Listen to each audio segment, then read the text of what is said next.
এখানে একা একা বসে আছো, কিছু হ্যাঁ বলতে চাও বসে নাকি? আছি, কিছু বলার আছে তো আমার, তার জন্য বসে আচ্ছা, আছি। কি বলবা?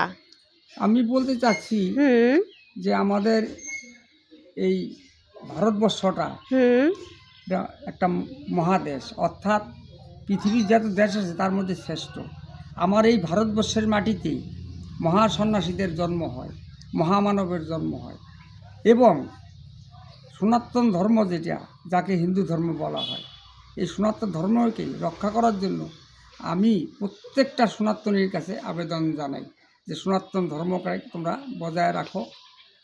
সত্যতাই জীবনের মূল জিনিস এবং ভগবানকে মানা এটাই মূল জিনিস। আর আরও মূল জিনিস পিতা মাতাকে ভালোবাসা। পিতা মাতার আজ্ঞা নিয়ে চলো, তোমাদের কোনো দুঃখ থাকবে না পৃথিবীতে।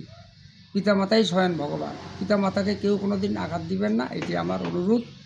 আর এই ভারতবর্ষকে আপনারা বাঁচানোর জন্য সহযোগিতা করবেন সরকারকে, এটি হলো কথা। যাতে সবসময় সৎভাবে চলার চেষ্টা করতে হবে। টাকা পয়সা হয়ে গেছে। অসৎভাবে যদি কেউ কামায় থাকে কোটি কোটি, কোনো লাভ হবে না, সেই টাকা পয়সা নষ্ট হয়ে যাবে, কাজে লাগবে না। এমন টাকা পয়সা কামান আপনারা যাতে সেটা 20%